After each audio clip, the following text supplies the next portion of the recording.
Саламатсыздар ма, студенттер? Бүгінгі тақырыбымыз Қазақстан халқы моноэтникалық құрамының өзгеруі.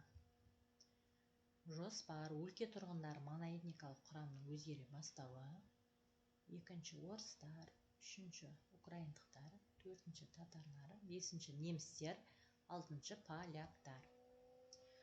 Өлке тұрғындары моноэтникалық құрамның өзгере бастауы 19 ғасырдың 20 жылдарына дейін қазақ халқының түгелдей дерлік құрамына қазақтар болды. 19 ғасырдың 60 жылдары Қазақстан халқының ұлттық құрамы өзгеріске ұшырай бастады.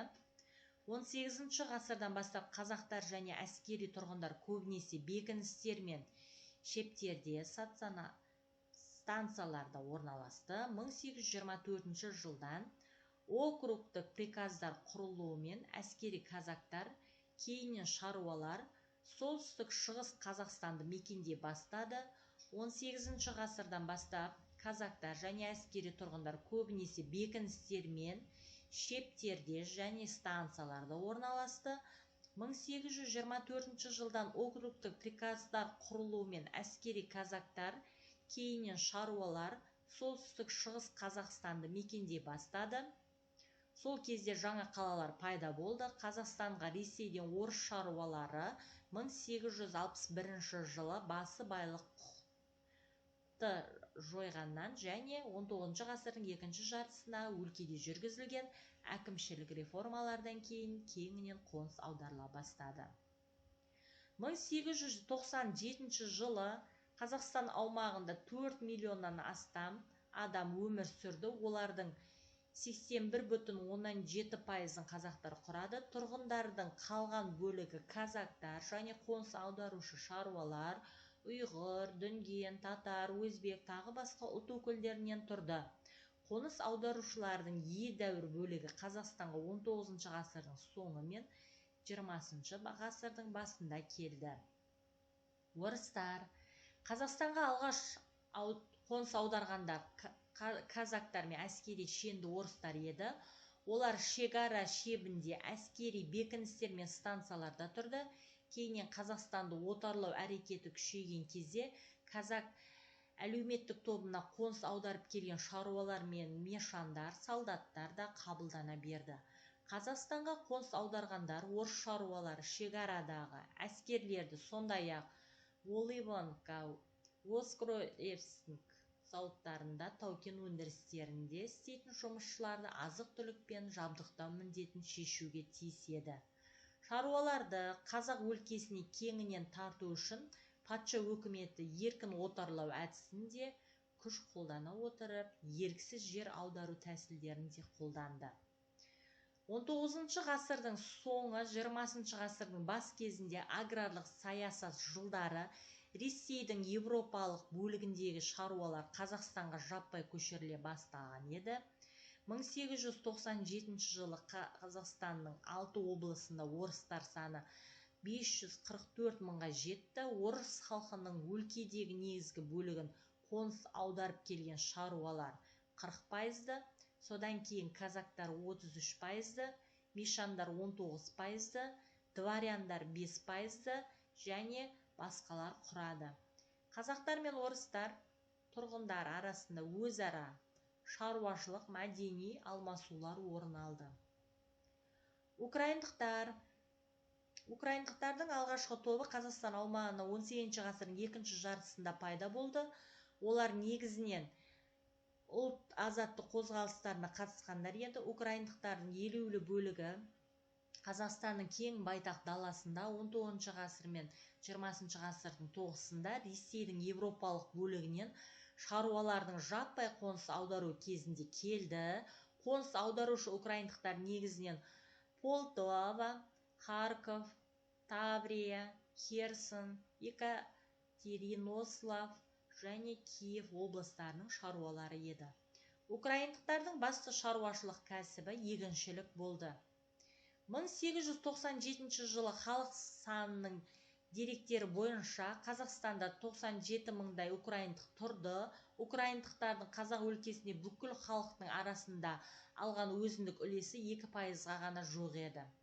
Украиндықтардың негізгі құрамы 51% Ақмола облысында шоғырланды.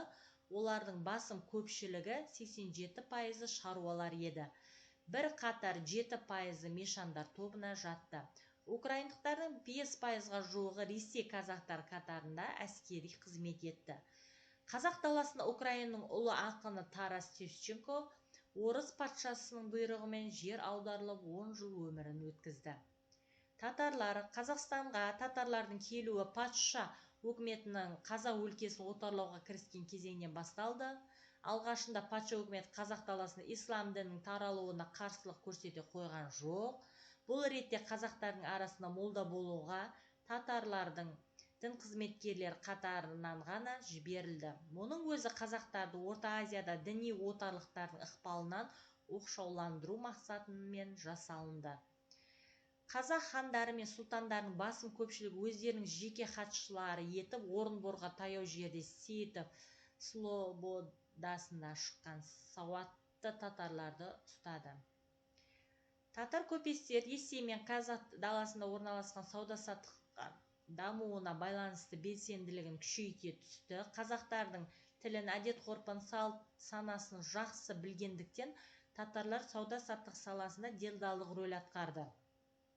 Татарлар көпестерінің Қазақ даласында ықпалы мен беделі бірте-бірте күшейе түсті. Татарлар өлкенің ірі Петропавл, Семей, Орал, Көкшетау, Верный, Ақмола, Павлодар, Зайсан, Өскемен қалаларында тұрды. Олардың неғұрлым жиі орналасқан жерлерінде татарлар елді мекендері құрылды.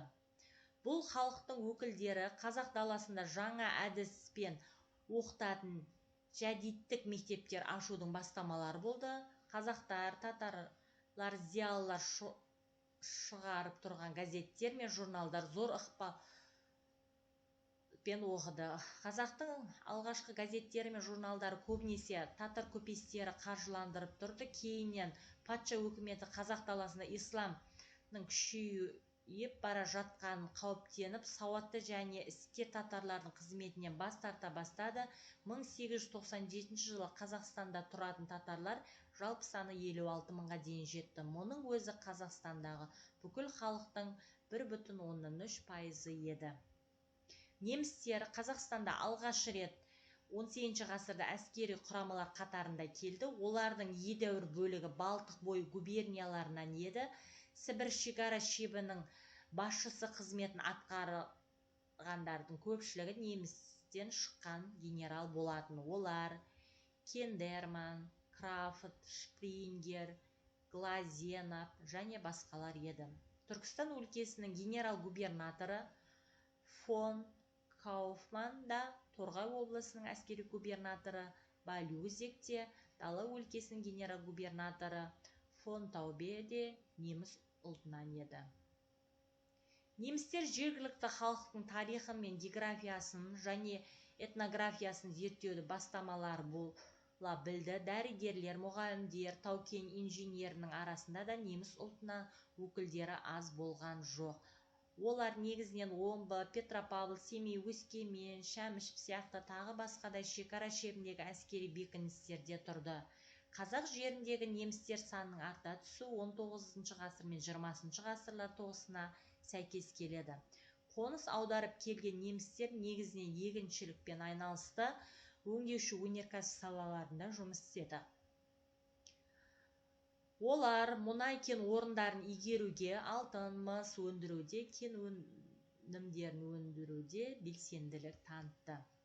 1897 жылы Қазақстандағы және онымен шекаралас қалаларда немістер жалпы саны 7 мыңға жуықтады. Олардың көпшілігі Ақмола облысын мекендеді.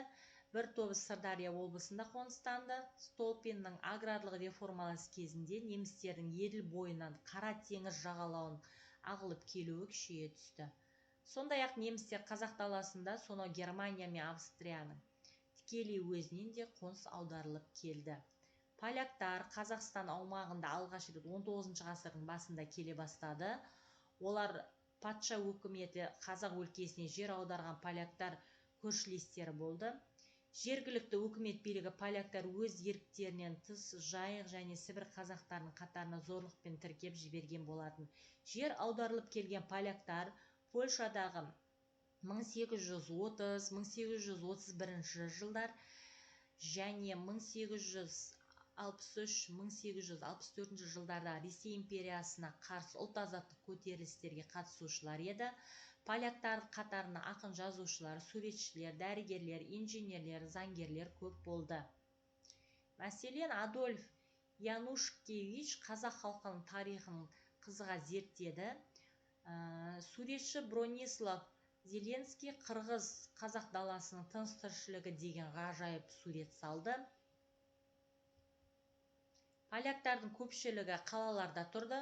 1897 жылы халық санының деректері бойынша Қазақстанға 1000-ға жуық поляк тұрған. Олардың негізінен Орал, Семей, Ақмола, Сырдария облыстарында қоныстанған.